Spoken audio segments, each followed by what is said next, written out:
Pay attention. I want you to think about my proposal. Let's play the game Monopoly, but using my own rules. I will get to choose your Monopoly piece. You will get less money than the other players. Most of the properties are owned already. Most of the houses and hotels are sold to the other players.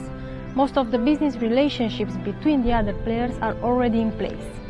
Would you come and play? Let me say this again. You will get a smaller amount of money than the other players. I am going to choose your Monopoly piece. You own nothing and most properties are owned. On top of that, you may only be allowed to roll the dice half the time that the others are allowed.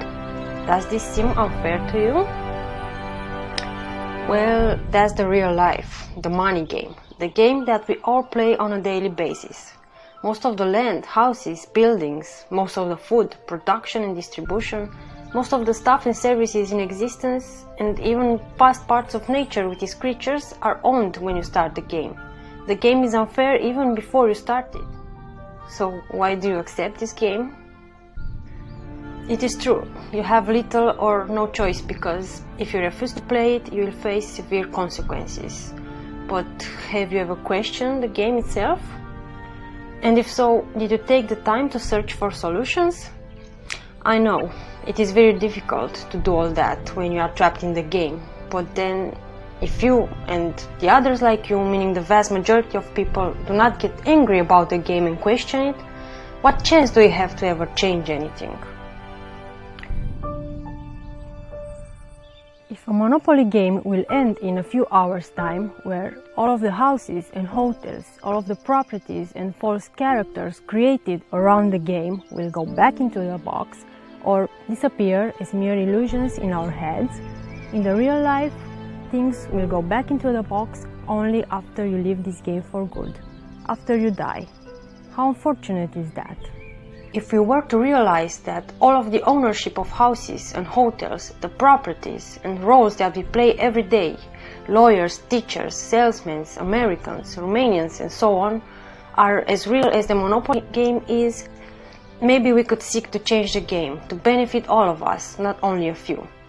Moving from racing with each other to helping each other.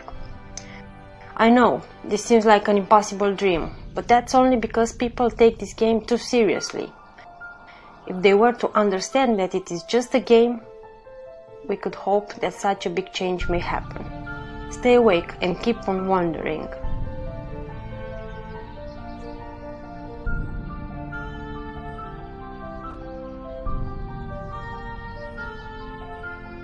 But it all goes back in the box. Houses and cars,